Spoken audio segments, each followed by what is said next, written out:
Guys, ngayong mga panahong ito, lumalabas na yung mga orihinal na kulay nitong si Pangulong Duterte. Tingnan nyo guys. Pinagkanuno talaga tayo sa China. Ibinenta talaga yung ating bansa ng mga ito eh. Tingnan nyo itong balitang ito guys. Sa China ay talagang usapin kung paano mapapabuti ang samahan ng Pilipinas at ng China. Kasi nga po lumalala na yung... Kasi umamin na si Senator, si Attorney Harry Roque na totoo na mayroong usapan tungkol doon sa hindi dapat magdala ang mga kababayan natin o Coast Guard o representative ng bansa natin ng mga repair materials sa BRP Sierra Madre. Talaga daw ganong may usapan, inamin na niya. So di naman, kasi di ba tinuturo ng China na merong deal with Pangulong Duterte na hindi magdadala sa Sierra Madre, BRP Sierra Madre ng pwedeng yung materials na magkukumpuni doon sa nabubulok na vessel. So ngayon, inamin ni Harry Roque na meron. Guys, tingnan nyo si Harry Roque nagpunta ng China. Nakipag-usap doon sa mga Chino para daw ayusin yung sigalot ng ating bansa at ng China. Yan yung mga taong ito guys. Pagkakawalang iya.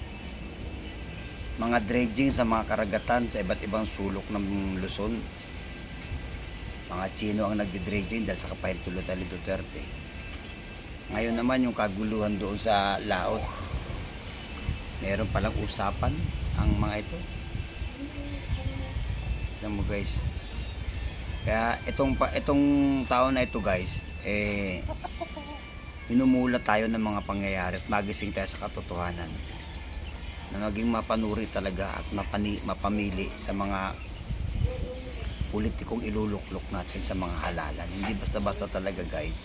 Dapat kinakategorya talaga sila kung sino-sino sila dahil mapapahamak ang buong bansa at lahat ng mamamayan nito. Kasi ang tawag sa kanila guys, wala umupo na sila sa posisyon bilang isang pangulo. Ang tawag na sa kanila guys ay pamahalaan, estado.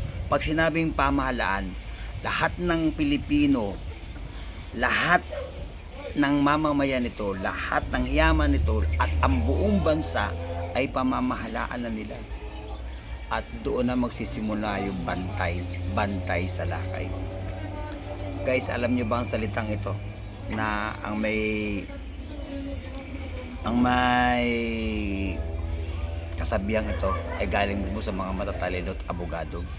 Sabi nila guys take note nitong salitang ito a lot of knowledge is dangerous.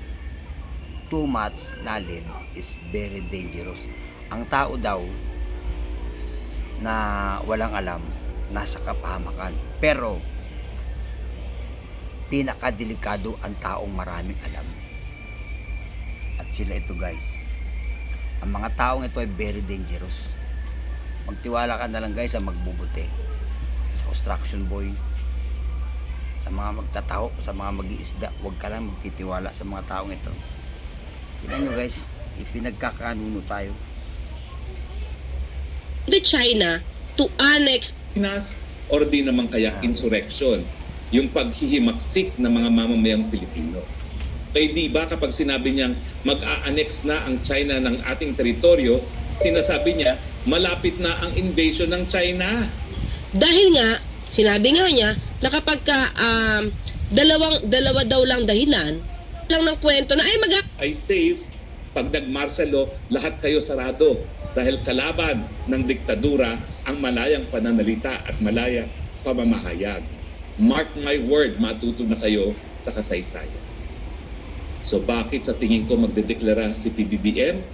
Kasi nga po, yung binitawan niyang salita na China will annex our territory, yan po ang tinutukoy niya, invasion na basehan para magdeklara ng martial law, mawala ang demokrasya, mawala ng bisa sa ligang batas, pwedeng supilin ang karapatan ng malayang pananalita, yung peaceful assembly, at dahilan para magpasasa na naman siya sa posisyon gaya ng ginawa ng kanyang ama.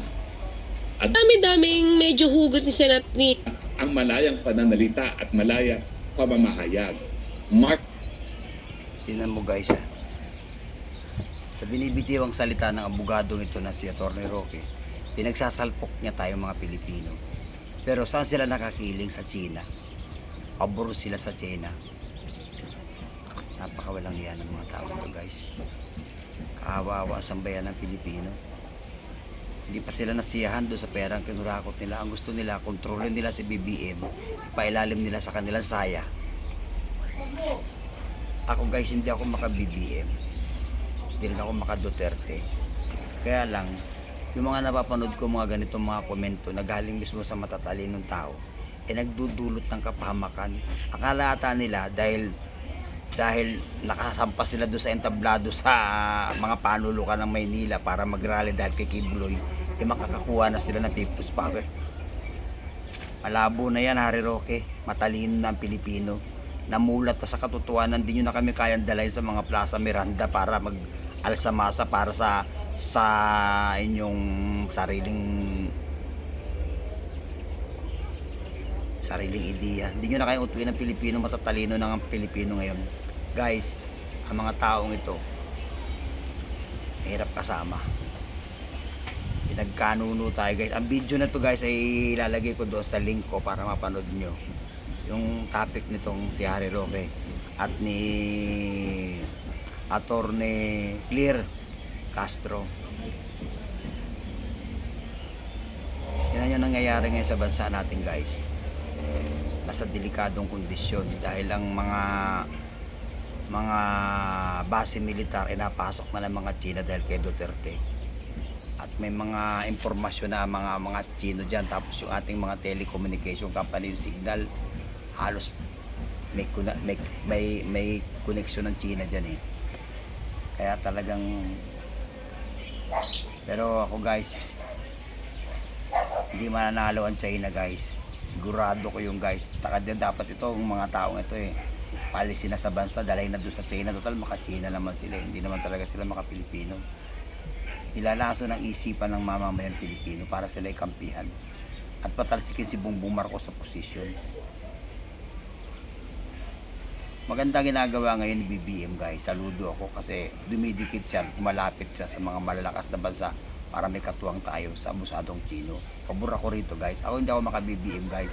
Vlog lang itong akin at tinalabas ko lang yung akin sa loobin para may parating sa mamamayan Pilipino at yung kamalayan ba mapukaw na matuto na tayo, mag-isip na tayo. Kamukha yan sa susunod na taon mag-i-eleksyon na naman. Huwag yun nang ilok-ilok ang mga senador na buraot, mga congressman na maka-Chino dahil kawawa tayo guys. Kawawa talaga tayo. Sana guys, may natututunan na tayong aral. Ito guys, kaya si Kibuloy guys, winawasak ng Diyos yung kanyang reliyon para sa susunod na mga eleksyon na darating, hindi na makumbinsi ng mga pastor founder na to ang mga members nila na ibuto yung gusto ng ministro nila, gusto ng kanilang pastor. Numula tayo guys. Tignan nyo ngayon ha, pinapakita na ng Diyos na ang mga kapanalig ni Kibuloy ay hindi magandang halimbawa para ibuto. Yun yung nangyayari oh, nakakiling sila kay Kibuloy. Dapat gitna ka lang, isa ka senador eh. Kung pinagbibintangan si Kibuloy at talagang walang kasalanan, gitna ka lang, huwag kang tumiling sa kanya kasi mas marami ang taong bayan eh. Nag-iisa lang sa akin, oh guys, hindi na-aresto si Kibuloy. Dahil sa pagprotekto ng mga taong ito. Yung 22 na senador dyan guys, lahat yan guys kakampi ng China at maka Duterte lahat yan. 22 yan, dalawa lang tunay dyan nakalabang guys, si Pimentel at si Ontiveros. Yung 22 guys, lahat yung maka Chino, maka Duterte lahat yun. Totoo yan guys. Sana guys sa mga video ko may nakukuha kayo. Lalagay ko sa link yung usapan nila. Magandang araw guys. Ako si Jesse Bueto. Ang aking daigdig.